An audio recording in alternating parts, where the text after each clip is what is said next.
Hey everyone, welcome back to the channel and the very first episode of our Outdoor ADHD podcast. This podcast series, I want to be able to talk to everybody and anybody in the outdoor space, whether it's fishing, hunting, reloading, guns, anything in between, because that's kind of how I am in the outdoors. If there's anything to be done outdoors, short of maybe rock climbing or hiking or something like that, I pretty well do it. Fishing, trapping, hunting birds, reloading, shooting guns, all that. For our very first episode, I figured why not have no one else other than my daughter on the podcast so we can kind of talk about her introduction to the outdoors, her deer hunting, the deer that she got this year, and some of the other things that we've been doing outdoors. So, without further ado, let's start.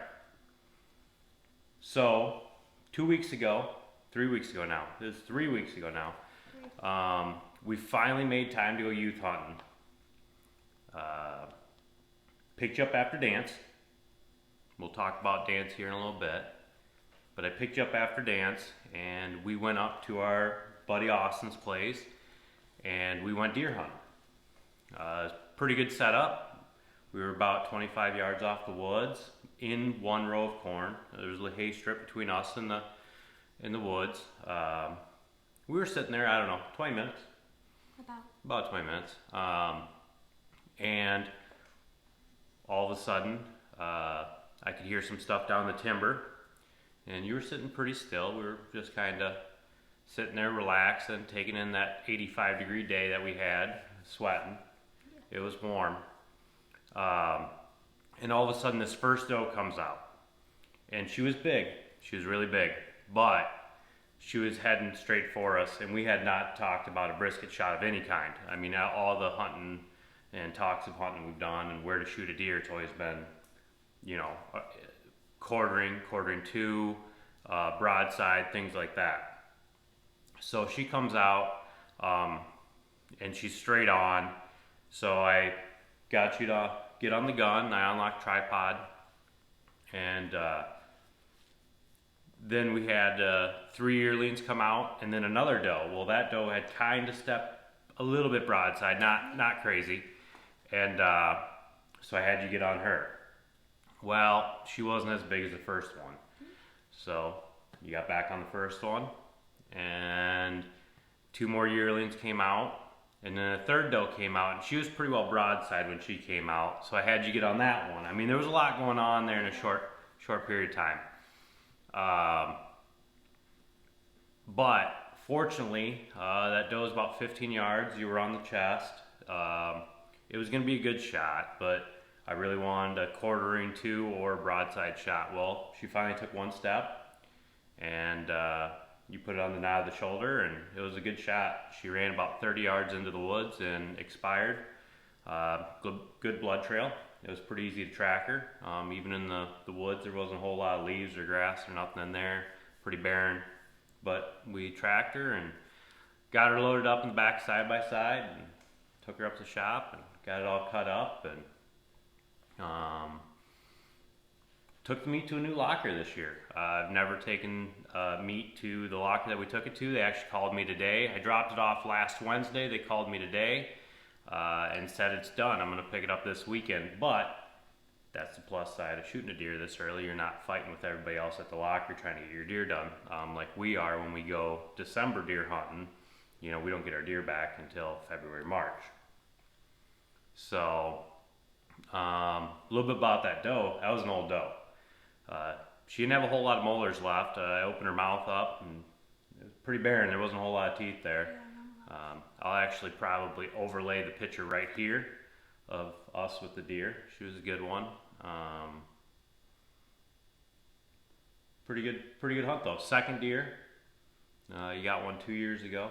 We didn't get one last year. We didn't get a go. I was doing some fishing tournament stuff, so we didn't get a youth season. And by the time shotgun season came around, I think you were busy with some dance stuff. Yeah. So I like competition and stuff. yeah. So, I mean, it was a good second deer. It was a little bit unfortunate. So we had put the deer plot in. There's a video of us putting the deer plot in on the channel. And we had some bucks there.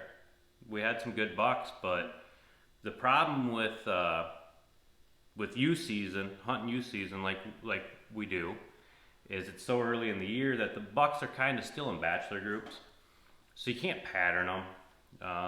We're in agricultural land. I mean, there's corn all the way around us. Our fields were in beans, but with all the corn around, it's just hard to pattern where they are. And you know, they'd come in 3 mornings in a row and then they'd be gone for 2 weeks. So rather than sitting a lot of mornings, calling in Hooky to school, that's why we decided to go up to Austin's and just get her done in one night. We knew the deer were going to come out. It was going to be pretty easy hunting. Sometimes you got to take the easy ones rather than, you know, we could have went all season and not got a buck. But, you know, I'll show these guys that buck. I mean, it was a good buck. I mean, it was a 9-pointer. We don't have good genetics here. Of all the deer I've ever shot here, I maybe shot one 8-pointer that was decent looking, you know, that was pretty symmetrical. Other than that, our genes around here, no brow tines or very short brow tines. Most of them are old. Well, they're not really that old because there's them 2 that look identical, but one's obviously way bigger, so he's a year class older, I think. But the problem we have is, you know, and it's kind of one of them deals. You get out in the farm ground, and everybody just hunts deer. Nobody hunts, you know, we're not big buck hunting when we're shotgun hunting, because everybody's a farmer. Everybody wants to get rid of the deer, you know, to help cut down on corn damage and things like that.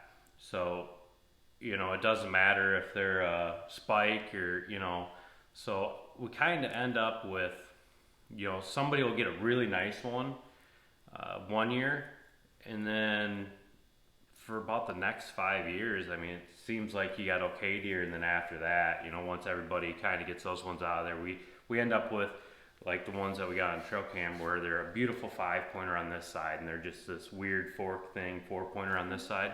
Again, it was a nice deer. It would have went on the wall, but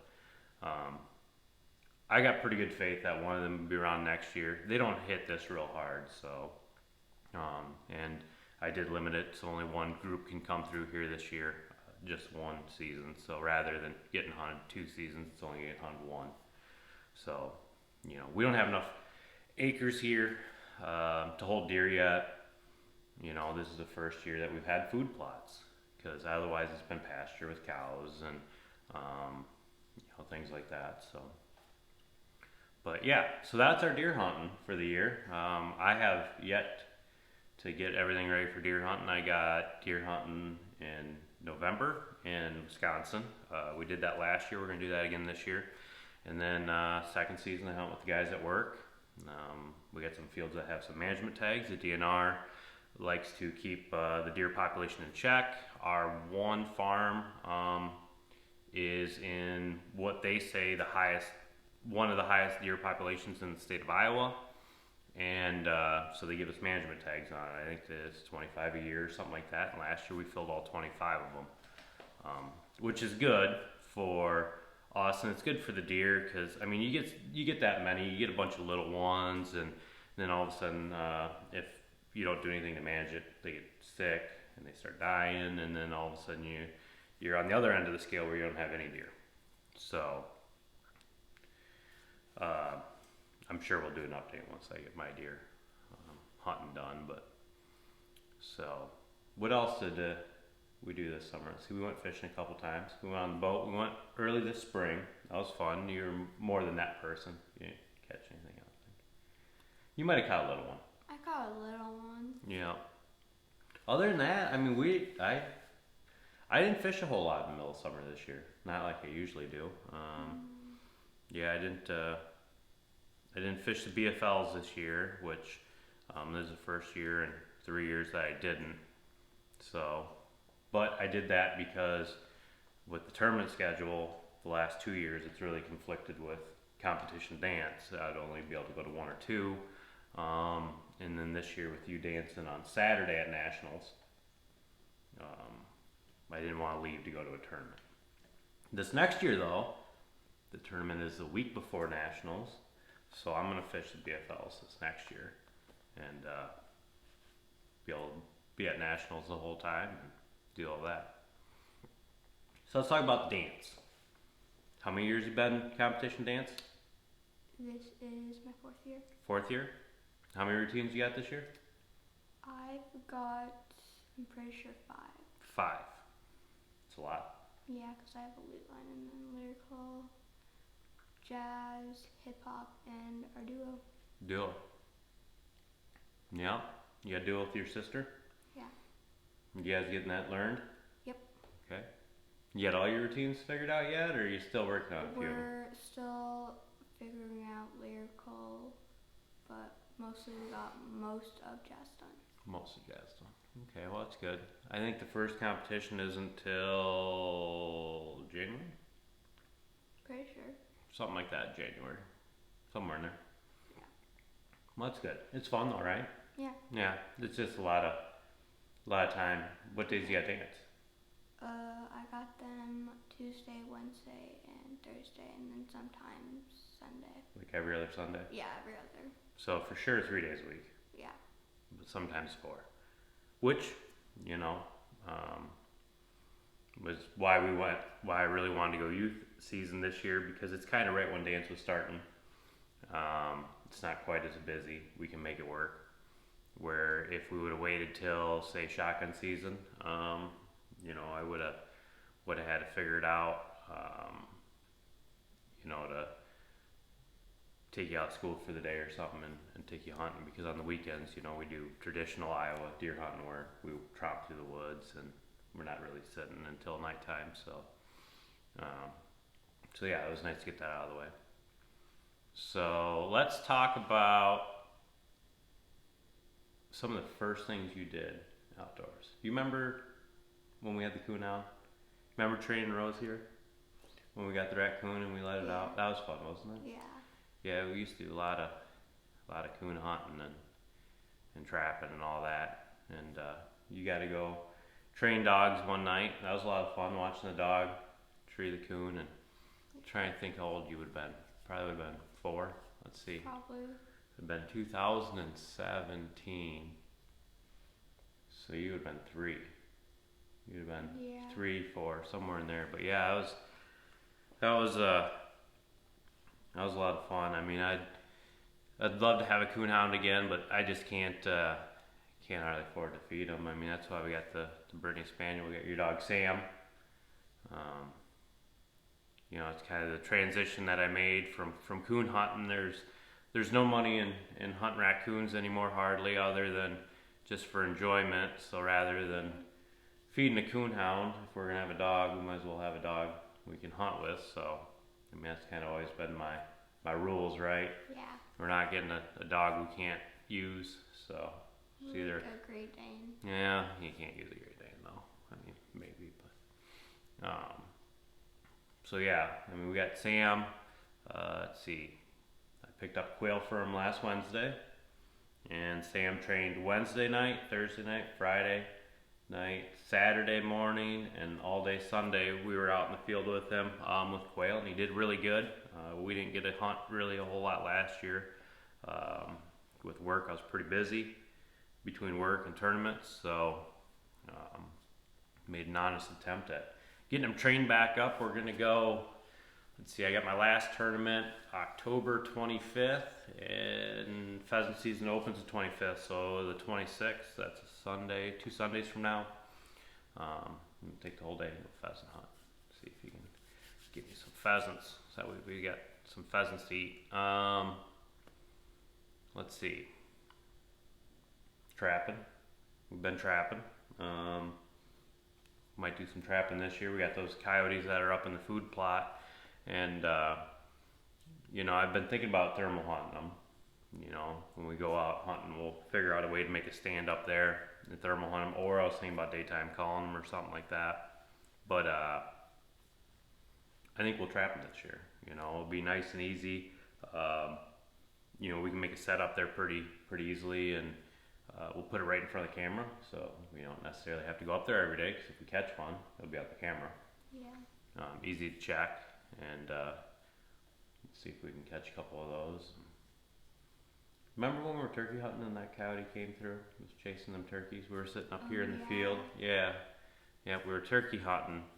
And I think I was running the box call. We had some turkeys gobbling. Nothing too serious. It was pretty early yet and in the morning. And all of a sudden I seen the coyote come running through. And he didn't quite commit to coming all the way up.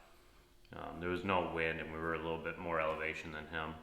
And so I don't know if our smell was going down to the creek bottom or not, but yeah, he just didn't quite want to come all the way in, otherwise we would have had a coyote. Because I'm pretty sure he was chasing turkeys, which Austin and me went up squirrel hunting 2 weeks ago. And we walked around the backside of the food plot where all the tall grass is, and there was for sure 2 turkeys worth of feathers there. So they got a couple turkeys, which you know, I'm kind of tore on. We never really had a lot of turkeys here. Like when I was growing up, I'd go turkey hunting every year, and I mean, it was a win just to hear one. Where now, I mean, we see them almost every day. I got pictures on the camera every day with probably 15, 20 hens out there. So maybe we'll have to do a little better turkey hunting. Maybe we'll get a tag for this fall, because in the fall you can shoot hens or toms, where in the spring you can only shoot toms. So you know, I'm glad that we have turkeys back, but I feel like you know, kind of do our best to kind of manage the population. I do think that they're staying pretty close. You know, that's one thing I think that's a little bit easier to keep in a piece of property is turkeys than deer. If you got everything a turkey wants, they're not going to go real far. So, but yeah, what else? What else we've done? What else we want to talk about outdoors? We did some shooting before deer season. We just brushed up on it. Pretty good shot, but got to shoot the 6 arc. That was fun. That's about all the action it's gotten since I've gotten the 22 Creedmoor. Was you shooting it, because otherwise, yeah, that was my coyote gun until I got the new one. So, yeah. Let's see, what else do we want to touch on our very first podcast? You don't know? No. Yeah, I don't think there's a whole lot else that we missed. Like I said, we kind of covered the basis of all the outdoors stuff that we kind of like to do. And, you know, for 3/4 of the year, fishing's quite a bit of it, you know, from ice out to about the time it gets too cold to be out there. Like I said, I got one more tournament this year. That's up in Lansing, out of Lansing. And then I think I'm going to put the boat away for the year. It needs to get washed. It's pretty dirty. That last tournament, it had to drive a little bit of gravel, so it's all dusty. But get that all cleaned up. But other than that, I think for the shop wise, the rifle behind the camera that you guys can't see yet, that one, we're going to do a video about that. Kind of the unboxing on that rifle. We're going to do a video about the barrel break-in on that rifle. And then just some accuracy stuff on that. Check that out. Let's see what else we got going on in the shop. Our friends at Sierra sent me some bullets to do some load development testing with. So we'll have some load development videos for the 22 ARC. As well as a video with the Ruger American 22 ARC. I know I had a few people ask me about that. I have a Ruger American 22 ARC that I can do a video on. It's, you know, got the same stuff done to it as my 22 Creedmoor. Trigger, arc rail, but other than that, it's pretty well stock. But yeah, so we're gonna have some 6 ARC load developed coming up. 2 different Sierra bullets on that. 22 ARC load development. 1 offering from Sierra on that, and then we got another 22 Creedmoor load development video to do yet. And then I think that's gonna kind of be it as far as what's on the docket for like the next month or so. I kind of want to get all this stuff done before November rolls around, so that way if we want to go trapping and stuff, I got all my videos and stuff tied up. So let's see what else we got. We just had a raffle on Saturday for the Coyote tournament. That was pretty good. Pretty good turnout. We had 2 guns that we raffled off on that, an Atlas target and a Fox Pro game call with custom sounds on it. And let's see, I gotta start getting ready for a tournament. That's gonna be in February. I got some legwork to do. A few people talked to about sponsorship. You know, if anybody watching wants to get in on that tournament, is open to anybody in any state. We are located in Iowa. The weigh-in is gonna be in Piasta, Iowa. As long as you follow the rules of the tournament, and one of the rules is you have to be at weigh-in by 5:30 p.m. I think the tournament's going to start at 6:30. I gotta look what the sundown is, but anyways, we're going to start right at sundown, the Friday before, the night before, and we're going to weigh-in will close at 5:30 that Saturday.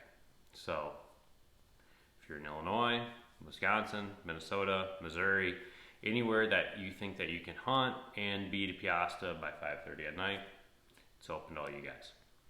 So I think we pretty well got all the bases covered. I got a few other things in the pipeline that I want to get done that you guys will see. I got a few more people we want to get on podcast.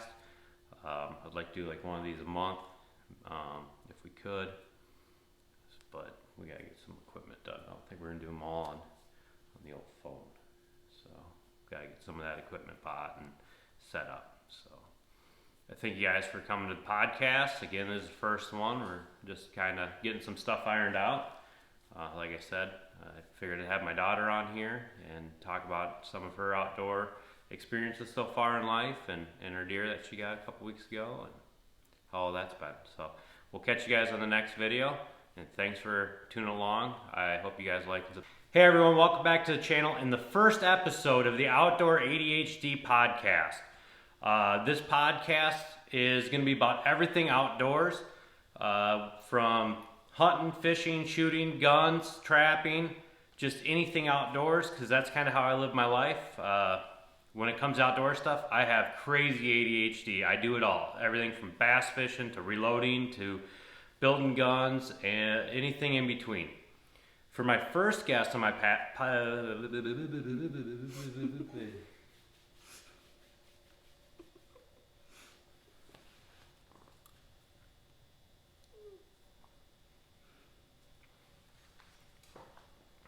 All right, this is for real now. Hey everyone, welcome back to the channel and the very first episode of the Outdoor ADHD podcast.